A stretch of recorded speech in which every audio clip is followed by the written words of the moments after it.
புகழ் அனைத்தும் இறைவனுக்கே.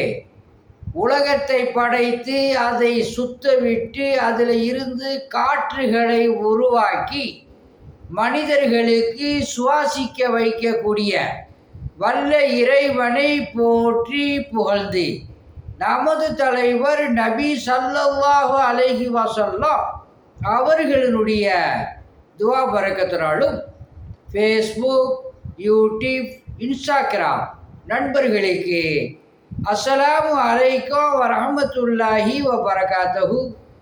இந்த வீடியோவை சப்ஸ்கிரைப் செய்து கொள்ளுங்கள், லைக்கும் போடுங்க.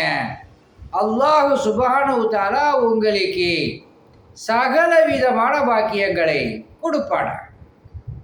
அத்தியாயம் 2 வசனம் 121.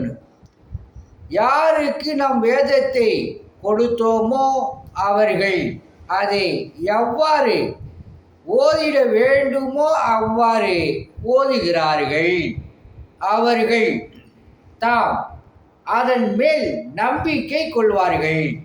யார் அதை நிராகரிக்கிறார்களோ அவர்களே நஷ்டவாளிகள் அப்படின்னு சொல்லி அல்லாஹ் சுப்ஹானஹு வ தஆலா இந்த வசனத்தில் சொல்கிறான். எக்ஸாம்பிள், நம்பிக்கை கொண்டவர்கள் அதை எப்படி ஓதணுமோ அதை ஓதுவார்கள். நம்பிக்கை கொள்ளாதவர்கள் அதை நிராகரிப்பார்கள்.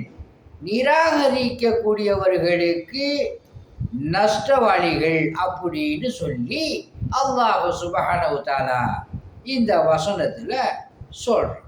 அல்ஹம்துலில்லாஹ். ஆன்மீக முறையில் மூட்டு வலி, இடுப்பு வலிக்கு எண்ணெய் ஓதி கொடுக்கப்படும். ஆஸ்துமாவிற்கு தேன் ஓதி கொடுக்கப்படும். குழந்தை பாக்கியம் பெறுவதற்காக தண்ணீர் ஓதி கொடுக்கப்படும்.